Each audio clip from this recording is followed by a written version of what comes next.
Selamat pagi saudara-saudara sekalian, salam sehat untuk kita semua. Perkenalkan, nama saya Mas Dasari Banurea, peserta Latsar CPNS 2021 Angkatan 17 Kelompok 4. Saya berasal dari instansi Kantor Camat Tarabintang Kabupaten Humbang Hasundutan. Pengampu materi saya yaitu Ibu Nurmayana Siregar SE MSI. Penyelenggara yaitu LPP Agro Nusantara Wilayah Medan. Di sini saya membuat mind mapping etika publik dan komitmen mutu. Etika publik adalah refleksi tentang standar atau norma yang menentukan baik buruk, benar salah perilaku, tindakan, dan keputusan untuk mengarahkan kebijakan publik dalam rangka menjalankan tanggung jawab pelayanan publik. Kode etik dan perilaku pejabat publik. Arti kode etik adalah aturan-aturan yang mengatur tingkah laku dalam suatu kelompok khusus. Sudut pandangnya hanya ditujukan pada hal-hal prinsip dalam ketentuan tertulis. Nilai-nilai dasar etika publik. Yang pertama, memegang teguh nilai-nilai dalam ideologi negara Pancasila. Yang kedua, setia dan mempertahankan Undang-Undang NKRI 1945. Yang ketiga, menjalankan tugas secara profesional dan tidak berpihak. Yang keempat, keputusan berdasarkan prinsip keahlian. Yang kelima, menciptakan lingkungan kerja yang non-diskriminatif. Yang keenam, memelihara dan menjunjung tinggi standar etika luhur. Yang ketujuh, mempertanggungjawabkan tindakan dan kinerja kepada publik. Yang kedelapan, memiliki kemampuan dalam melaksanakan kebijakan dan program pemerintah. Yang kesembilan, pelayanan publik secara jujur, tanggap, cepat, tepat, akurat, berdaya guna, berhasil guna, dan santun. 9. Mengutamakan kepemimpinan berkualitas tinggi. 10. Menghargai komunikasi, konsultasi, dan kerjasama. 11. Pencapaian hasil dan mendorong kinerja pegawai. 12. Mendorong kesetaraan dalam pekerjaan. 13. Meningkatkan efektivitas sistem pemerintahan yang demokratis sebagai perangkat sistem karir. Kode etik dan kode perilaku ASN. Yang pertama, jujur, bertanggung jawab, dan berintegritas tinggi. Yang kedua, cermat dan disiplin. Yang ketiga, hormat, sopan, dan tanpa tekanan. Yang keempat, sesuai dengan peraturan perundangan yang berlaku. Yang kelima, sesuai dengan perintah atasan atau pejabat yang berwenang sejauh tidak bertentangan dengan ketentuan peraturan perundang-undangan dan etika pemerintahan. Yang keenam, menjaga rahasia. Yang ketujuh, menggunakan barang milik negara secara bertanggung jawab, efektif, dan efisien. Yang kedelapan, menjaga agar tidak terjadi konflik kepentingan. Yang kesembilan, memberikan informasi secara benar dan tidak menyesatkan.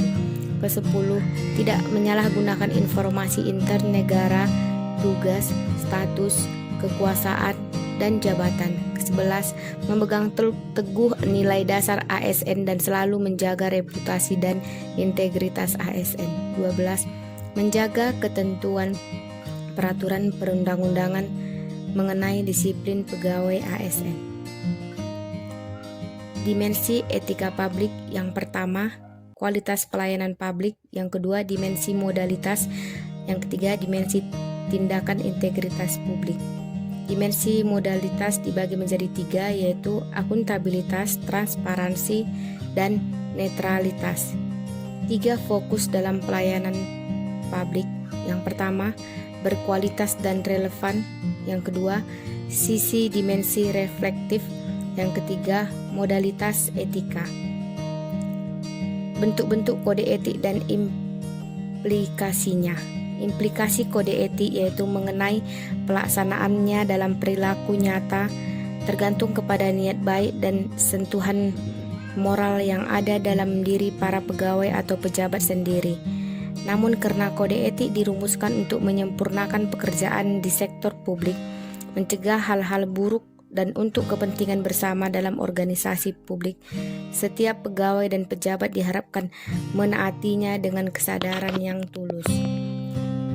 Sumber kode etik sistem administrasi publik yang pertama, Peraturan Pemerintah Nomor 11 Tahun 1959 tentang Sumpah Jabatan Pegawai Negeri Sipil dan Anggota Angkatan Perang. Yang kedua, Peraturan Pemerintah Nomor 21 Tahun 1975 tentang Sumpah Janji Pegawai Negeri Sipil.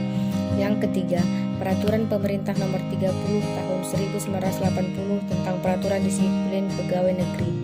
Yang keempat, Peraturan Pemerintah Nomor 42 Tahun 2004 tentang Pembinaan Jiwa Korps dan Kode Etik Pegawai Negeri Sipil. Yang kelima, Peraturan Pemerintah Nomor 53 Tahun 2010 tentang Disiplin PNS. Yang keenam, Undang-Undang Nomor 5 Tahun 2014 tentang Aparatur Sipil Negara. Yang ketujuh, Pelayanan kepada masyarakat menuntut kepekaan khusus.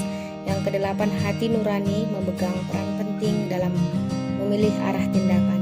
9. Administrator negara tidak hanya terlibat untuk mencegah hal yang salah.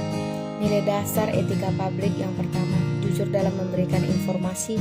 Yang kedua, bersikap terbuka dalam pelayanan. Yang ketiga, bersikap tulus, bersikap hormat. Yang keempat, bersikap sopan dan santun, berlaku adil dalam memberikan pelayanan. Bisa menjaga informasi yang bersifat rahasia. Selanjutnya, bertanggung jawab dalam menggunakan barang milik negara ataupun BUMN. Komitmen mutu adalah pelayanan publik yang bermutu, merupakan wujud akuntabilitas dari pemerintah selaku penyedia layanan publik. Pelayanan publik yang bermutu akan menciptakan kepercayaan publik kepada pemerintah. Nilai dasar komitmen mutu yang pertama yaitu efektif, yaitu upaya meningkatkan ketercapaian target atau tujuan yang telah ditetapkan. Yang kedua, efisien, yaitu upaya meningkatkan ketepatan penggunaan sumber daya sehingga tidak terjadi pemborosan dan penyalahgunaan sumber daya serta penyimpangan prosedur. Yang ketiga, mutu, yaitu upaya untuk menyesuaikan kondisi dinamis yang berkaitan dengan produk, jasa, manusia, proses dan lingkungan guna memenuhi atau bahkan melebihi harapan pihak pengguna.